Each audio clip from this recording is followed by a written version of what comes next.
For today's nail art, we are going to be doing some double stamping.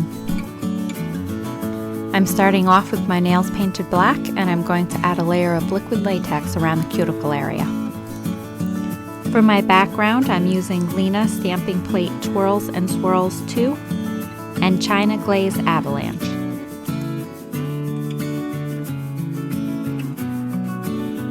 Over top of that, I'm going to stamp some butterflies using Lina Opposites Attract, and for my polish, Essie Penny Chalk.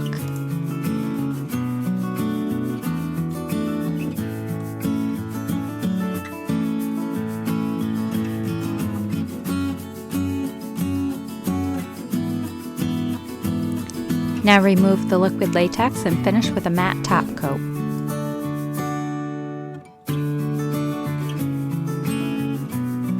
And here's our finished design.